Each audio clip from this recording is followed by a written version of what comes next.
ભારત સરકાર space science and technology વિભાગ અને ઇસરોના સંયુક્ત ઉપક્રમે ડોક્ટર વિક્રમ સારાભાઈ શતાબ્દી વર્ષ ઉજવણી અંતર્ગત વિવિધ શાળા કોલેજોમાં ઇસરો દ્વારા વિશેષ પ્રદર્શનનું આયોજન કરવામાં આવ્યું છે। ત્યારે મોરબીની શાળામાં પણ આ પ્રદર્શનનો પ્રારંભ થયો છે। વિદ્યાર્થીઓમાં સાયન્સ અને ટેકનોલોજી અને ખાસ કરીને સ્પેસ ટેકનોલોજી અને અવકાશીય ક્ષેત્રોમાં રસ રૂચિ વધે અને આ અંગે જાગૃત બને તેવા હેતુથી આ પ્રદર્શનનું આયોજન કરાયું છે।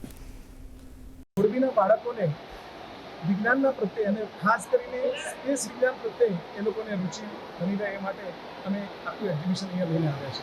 આ એક્ઝિબિશનની અંદર જુદા જુદા પ્રકારના સેટેલાઇટ છે, લોન્ચ વ્હીકલ છે, ચંદ્રયાનના મોડલ છે અને આ દરેક મોડલ દ્વારા જે બાળકો એકચ્યુઅલ સેટેલાઇટને જોઈ શકતા નથી, કારણ કે જ્યારે પણ સેટેલાઇટનું નિર્માણ થાય છે એ ક્લીન રૂમની અંદર થતું હોય છે।